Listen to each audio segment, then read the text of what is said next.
নমস্কার, আমি পারুল। শুভ সন্ধ্যা। তো দেখো, সন্ধ্যেবেলায় বেশ সুন্দর চা বানাবো বলে ফ্রেশ মুডে গেলাম, কিন্তু চা বানানোর আগে আমার দুধ পুরো কেটে গেছিলো। ওই জন্য আবার আমুল দুধে একটু চা বানিয়ে নিলাম।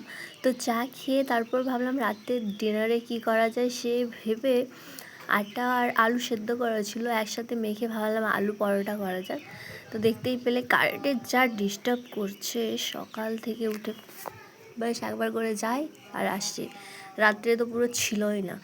তো দেখো, আলু, আটা আর তার সাথে একটু জিরে গুঁড়ো, হলুদ গুঁড়ো, ধনে গুঁড়ো, লঙ্কার গুঁড়ো সমস্ত কিছু নিয়ে মেখে দিয়েছি। তারপরে একটু হালকা তেল দিয়ে তার উপরে হালকা পুরো বুলিয়ে আর ঢাকা দিয়ে রেখে দেবো কিছুক্ষণের জন্য, যাতে একটু সফট হয়।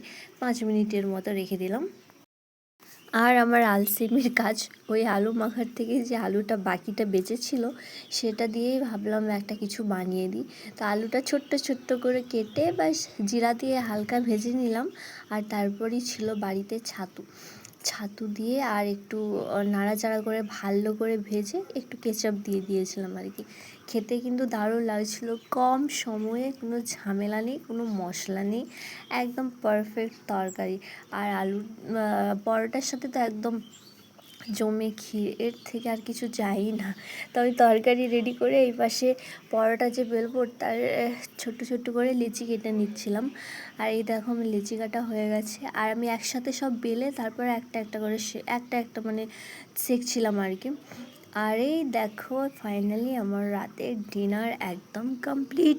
তো আজকের ভিডিওটা আমি এখানেই শেষ করলাম। Thank you all. দেখা হচ্ছে নেক্সট